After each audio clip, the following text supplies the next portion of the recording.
Bonjour chers francophones, je suis le bonimenteur français. Je suis ici pour parler du cinéma français de A à Z et oh mon Dieu, qu'est-ce que c'est que ça? J'ai eu la mauvaise idée de me baigner dans un lac pas très naturel et donc ça gratte encore un peu. D'accord, bon bah comme ça, je ne penserai pas aller me baigner là où t'es allé. Mais bref, dites-moi, vous avez toujours rêvé d'être dans une école d'élite spatiale qui vous permettra d'aller dans l'espace et où il faut avoir un coefficient supérieur pour pouvoir participer à cette classe? Tu m'as parlé? Oui, ça rappelle un autre film, mais on en reparlera plus tard. Donc... Tropique de Édouard Salier. Édouard Salier est donc un réalisateur, graphiste, designer et photographe. Ça, c'est un bon CV de parcours. Donc après ses études d'art graphique sur Paris, il collaborera avec le musicien et compositeur Dr L avec le collectif Art Posthume. Et après ça, il sortira son premier court-métrage, Empire, qui aura un franc succès à l'international. Il en sera de même pour celui qu'il fera après avec Flèche. Oui, son travail de graphiste l'a bien aidé. Et cette façon de travailler se retrouvera dans certains clips comme Justice, 13 Seconds to Mars, Massive Attack ou Métronomie. Des groupes musicaux où l'instinct atmosphérique et l'espace ne sont jamais très loin. Il se sera même occupé du générique de l'émission TV Click de Mouloud Achour. Donc il continuera sur sa lancée avec d'autres clips et d'autres courts-métrages pour sortir sa première web-série de chez Studio Plus, Cabeza Madrid. Me la quitaron justo el día que iba a conocerla. Esconden algo. I think I'm going crazy. I'm gonna kill him off one by one.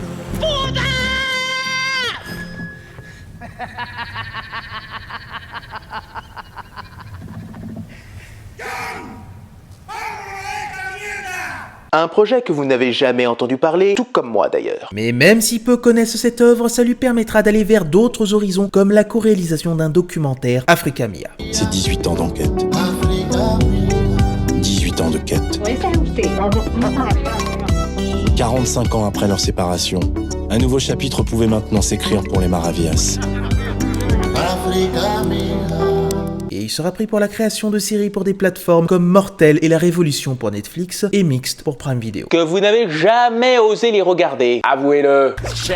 Et c'est donc après ces enchaînements de projets qu'il aura assez de bagages pour réaliser son premier film en solo, Tropique. Un projet qui date de 2021 quand même. Le Covid n'a pas dû aider. Mais il est enfin dans nos salles. Par conséquent, est-ce que ce film aura réussi toutes ses promesses pour nous ébahir? C'est ce que nous allons voir maintenant. Donc, qu'est-ce que j'en ai pensé?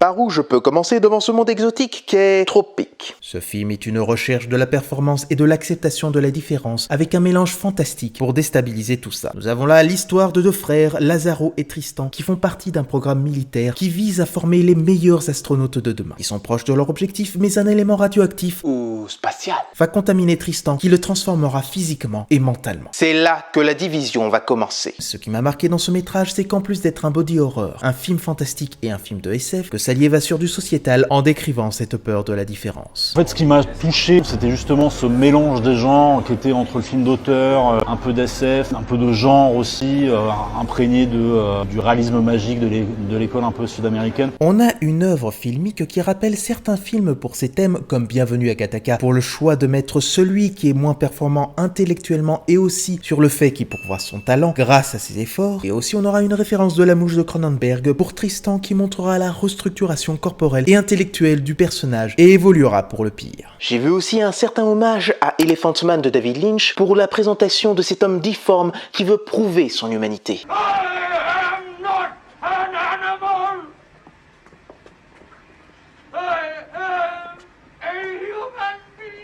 Oui, parce que le handicap est vraiment mis en avant pour montrer comment les regards des personnes peuvent vite changer sur un être humain différent. Les personnages handicapés dans l'école spatiale sont complètement cloisonnés à un endroit de l'établissement. Ils sont comme ces oiseaux dans une cage qu'on fixe au loin. Bien évidemment, le voyage spatial est vraiment important, mais il est vraiment mis au second plan dès que l'on traite de ce sujet. Aussi, le personnage Lazaro est assez intéressant. On nous montre bien qu'il est en dessous de son frère dans toutes les disciplines. On se questionne même s'il veut vraiment aller dans l'espace, parce qu'après l'incident de Tristan, il fuit les épreuves, il fuit tout, il ne se sent plus à sa place. Avant l'accident, c'était plus pour suivre son frère qu'il le faisait. Ensuite, c'est les nouveaux amis de Tristan qui vont le pousser à aller autre part. Il y a ce lien fraternel qui est fort et qui me rappelle celui de Nos Cérémonies, mais à la différence, c'est qu'ils sont comme fusionnels, alors que Nos Cérémonies, c'est le contraire. On est plus sur de l'émancipation. Puis, lorsque l'un des deux souffre, l'autre souffre aussi. C'est le seul qui parlera normalement avec Tristan, d'humain en humain. It's the story of a family who collapse,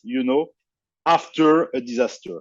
And the disaster in my movie, I don't really explain where it comes from. I don't want to give the key to the audience, and I want the audience to ask the question: okay, today a family can collapse because of, and there is many reasons, But you're right, it's a story about the family. Et en allant avec eux, il ira à l'encontre de cette course à l'élitisme de son académie qui cherchera toujours les meilleurs des meilleurs astronautes. La rationalité de cet objectif d'aller dans l'espace est peu expliquée, mais ils doivent le faire pour le bien de l'humanité. Ou peut-être pour fuir cette planète qui se détériore. Le film aborde donc aussi un traumatisme qu'on se doit de chercher à s'en affranchir. Édouard Salier, pour un budget de 3,8 millions d'euros, a vraiment bien utilisé cet argent pour avoir un métrage qui détonne. Ce grain dans la pellicule apporte quelque chose de sale, de chaud. Il a beaucoup utilisé du 16 mm et de la caméra à l'épaule pour donner du dynamisme et du mouvement aux images. Sans que ce soit irregardable et qu'on ait des maux de tête. Et chose intéressante, Salier ira du 16 mm au 4K pour créer une véritable différence de sensation pour le spectateur et que ce soit perceptible à l'écran. Et en y repensant, son final était beaucoup plus net et propre que le début du film. Sans doute pour caractériser l'évolution psychique des personnages et la sérénité retrouvée. Et surtout pour Lazaro. Le directeur de la photographie, Mathieu Plainfossé, a fait un super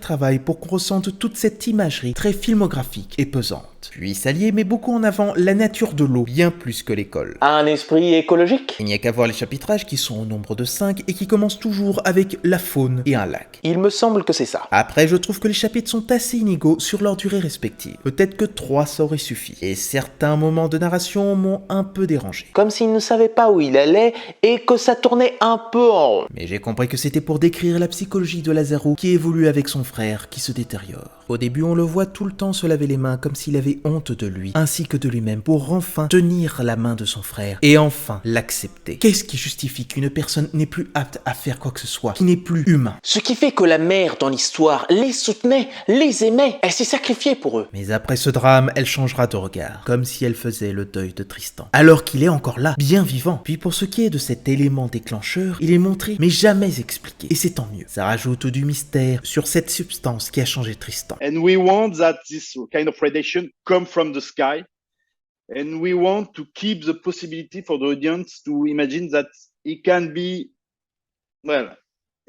something that come from extraterrestrial, but it can be also something that was building by human, And it can be also the disaster can be of something that humans start to build.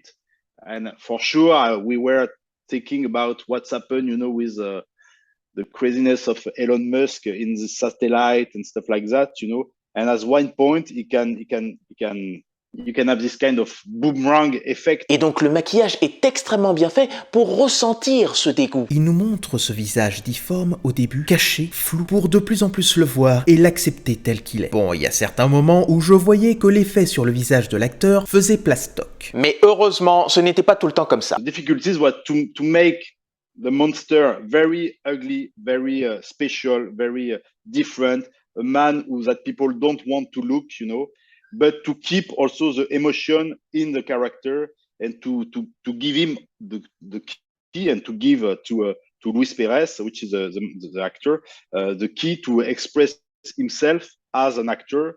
And for this character, it was very important to keep the emotion in his eyes, and and at one point, I hope that in movie you have this feeling. At one point, you look at him and you start to love him and to understand also his problematic, his difficulties and everything. So it was a big challenge for me and for the makeup artist.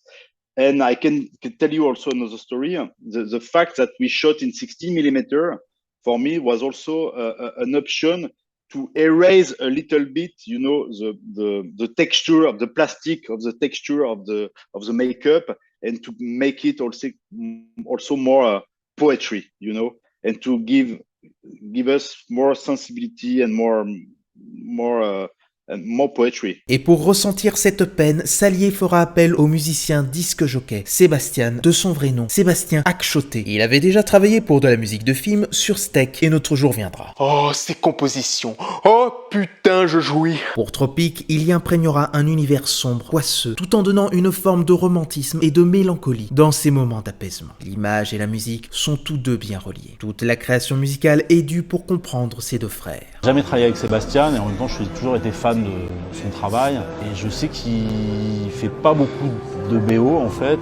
Et donc j'ai lui envoyé le scénar, il a lu et il se trouve qu'en fait il est fasciné d'espace aussi et de science-fiction. Et direct il m'a dit ok banco, on le fait. Et c'est un vrai personnage du film. Je crois à la puissance de la musique autant qu'à celle de l'image. Et autre chose qui m'avait marqué, c'est le besoin du réalisateur de filmer ce lézard dans son espace naturel, cette bulle, son aquarium. Comme s'il voulait dire ce qu'allait vivre Tristan. Je ne sais pas si c'est voulu, mais est-ce qu'il n'y aurait pas un hommage au méchant lézard des comics de Spider-Man? Parce que lui aussi, après sa transformation, il change du tout au tout, physiquement et psychologiquement. Puis pour le casting, on a Marta Nieto qui joue la mère et donne un très bon changement de ton avant et après l'incident. Ensuite, Marvin Duvar, Que vous avez déjà vu dans Les Rascals. Tout se regroupe. joue le concurrent des deux frères. Il est un bon ennemi, bien que je trouve qu'on ne le mette pas assez en avant dans cette relation conflictuelle, et il est aussi un poil manichéen. Et ce n'est vraiment qu'au dernier acte qu'il aura son importance. Ah, et j'avoue, quel acte, quel final.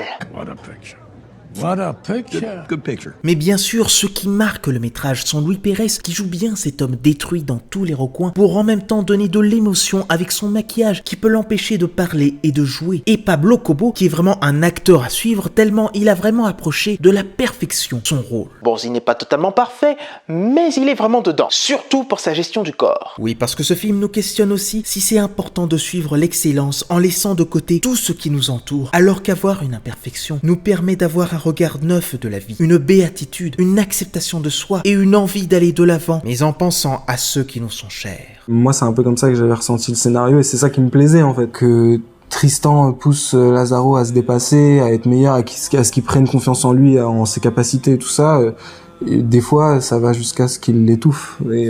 Et voilà, il y a quelque chose à la fois de beau et de terrible là-dedans, il faut pas non plus l'oublier, quoi. Il y a aussi des séances d'apnée qui m'ont donné envie de suffoquer. Elles permettent de voir l'évolution de Lazaro pour enfin le voir apaisé de toutes ses souffrances. Et aussi, c'est ça qui causera la transformation de Tristan. Il est à la fois l'élément déclencheur de l'histoire et celui qui conclura celle des personnages. Puis pour le choix du titre, ça peut être dû au fait que les tropiques, en général, ont des températures extrêmes. Donc j'ai eu la sensation que ces changements de température ont été plutôt mis en perspective sur le changement de tempérament des deux frères. Ce titre est là, en plus de la nature où vivent les personnages, pour présenter cette différence dans la fratrie. Il y a un plus qu'un voyage spatial, c'est un voyage vers notre être intérieur.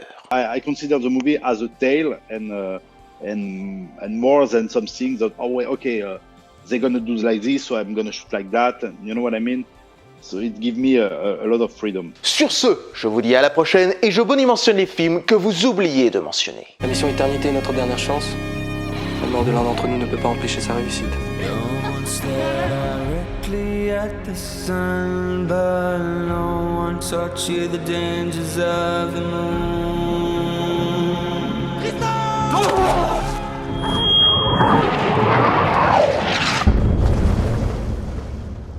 On va être pris tous les deux.